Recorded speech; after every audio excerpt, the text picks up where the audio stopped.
I've been living in Los Angeles for 2 years, and I've never been this cold in my life.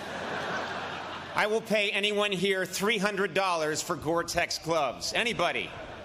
I'm serious. I have the cash. Before I begin, I must point out that behind me sits a highly admired President of the United States and decorated war hero, while I, a cable television talk show host, has been chosen to stand here and impart wisdom. I pray I never witness a more damning example of what is wrong with America today.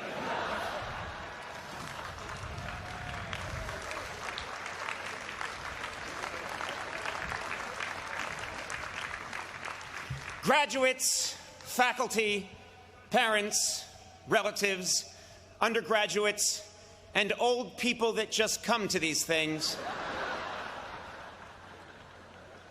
good morning and congratulations to the Dartmouth class of 2011.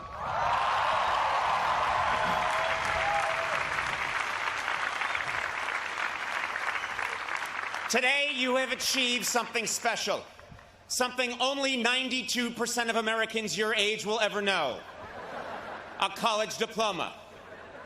That's right, with your college diploma, you now have a crushing advantage over 8% of the workforce. I'm talking about dropout losers like Bill Gates, Steve Jobs, and Mark Zuckerberg. Incidentally, speaking of Mr. Zuckerberg, only at Harvard would someone have to invent a massive social network just to talk with someone in the next room. My first job as your commencement speaker is to illustrate that life is not fair. For example, you have worked tirelessly for 4 years to earn the diploma you'll be receiving this weekend. That was great. And Dartmouth is giving me the same degree for interviewing the fourth lead in Twilight. Deal with it. Another example that life is not fair: if it does rain, the powerful rich people on stage get the tent.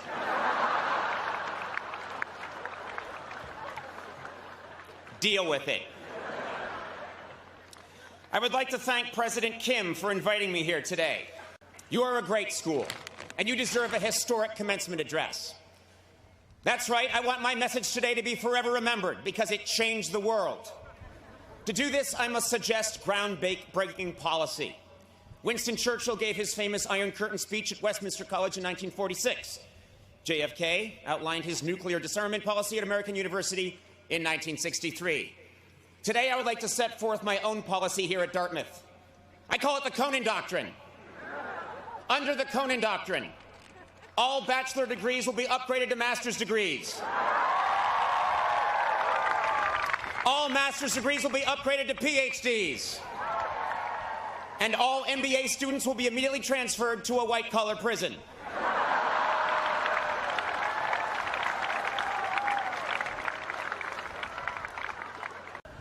Well, today, I'm not going to waste your time with empty cliches. Instead, I'm going to give you real, practical advice that you will need to know if you're going to survive the next few years.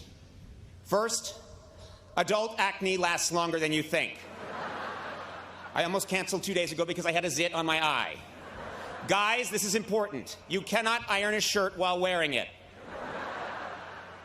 Here's another one. If you live on ramen noodles for too long, you lose all feelings in your hands, and your stool becomes a white gel.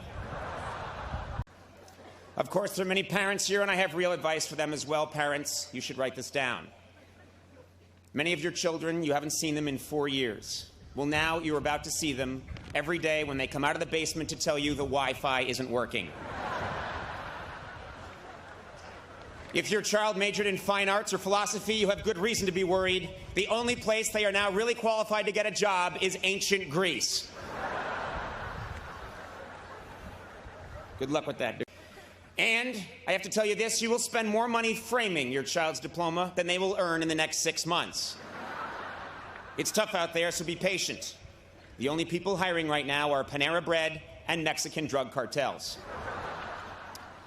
Yes, you parents must be patient because it is indeed a grim job market out there. One of the reasons it's so tough finding work is that aging baby boomers refuse to leave their jobs. Trust me on this.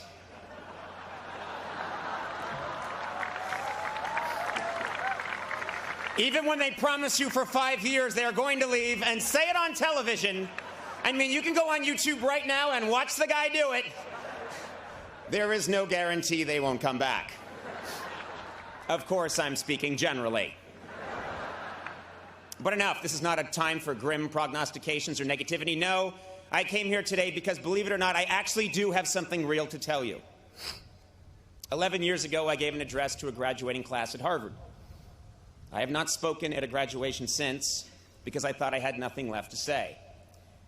But then 2010 came. And now I'm here 3,000 miles from my home because I learned a hard but profound lesson last year, and I have to share it with you. In 2000, I told graduates, don't be afraid to fail. Well, now I'm here to tell you that though you should not fear failure, you should do your very best to avoid it.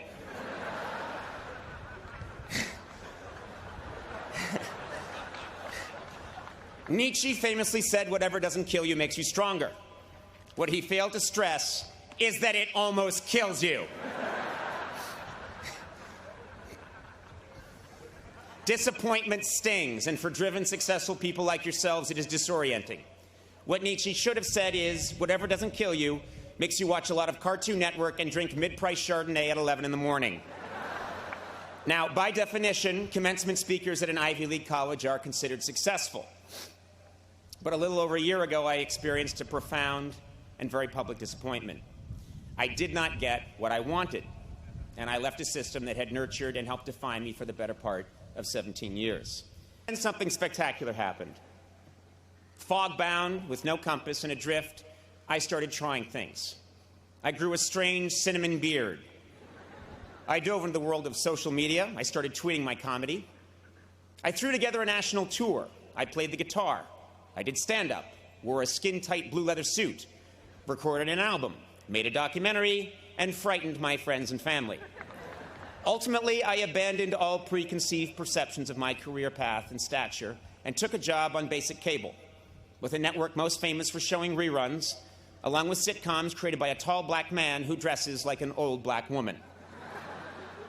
I did a lot of silly, unconventional, spontaneous, and seemingly irrational things. And guess what? With the exception of the blue leather suit, it was the most satisfying and fascinating year of my professional life.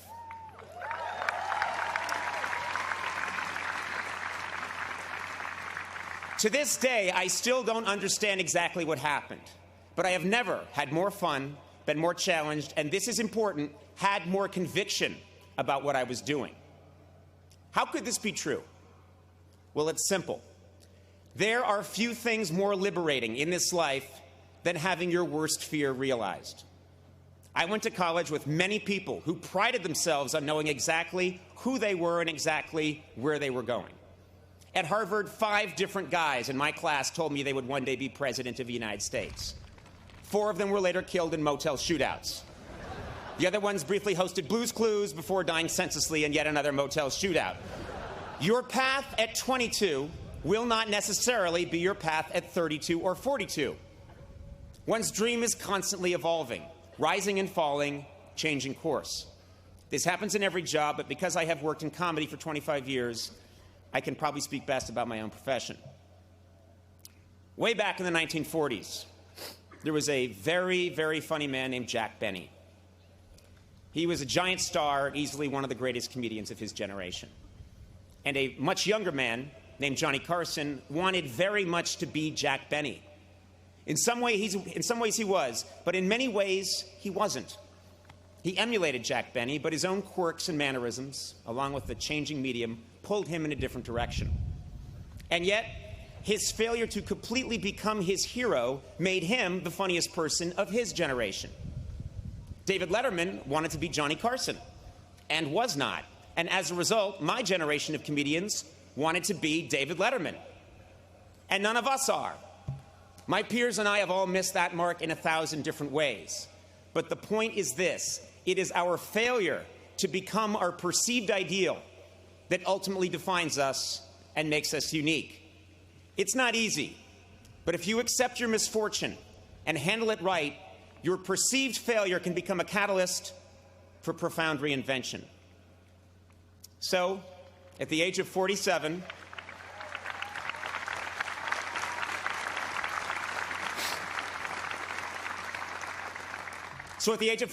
after 25 years of obsessively pursuing my dream, that dream changed. For decades in show business, the ultimate goal of every comedian was to host The Tonight Show. It was the holy grail. And like many people, I thought that achieving that goal would define me as successful. But that is not true. No specific job or career goal defines me, and it should not define you. In 2000, I told graduates to not be afraid to fail, and I still believe that. But today I tell you that whether you fear it or not, disappointment will come. The beauty is that through disappointment you can gain clarity, and with clarity comes conviction and true originality. Many of you here today are getting your diploma at this Ivy League school because you have committed yourself to a dream and worked hard to achieve it. And there is no greater cliche in a commencement address than follow your dream. Well, I'm here to tell you that whatever you think your dream is now, it will probably change, and that's okay. 4 years ago, many of you had a specific vision of what your college experience was going to be and who you were going to become. And I bet today most of you would admit that your time here was very different from what you imagined. Your roommates changed, your major changed. For some of you, your sexual orientation changed. I bet some of you have changed your sexual orientation since I began this speech. I know I have. But through the good, and especially the bad, the person you are now is someone you could never have conjured in the fall of 2007. I've told you many things today, most of it foolish, but some of it true. I'd like to end my address by breaking a taboo and quoting myself from 17 months ago. At the end of my final program with NBC, just before signing off, I said, "Work hard, be kind, and amazing things will happen." Today, receiving this honor and speaking to the Dartmouth class of 2011 from behind a tree trunk, I have never believed that more. Thank you very much and congratulations.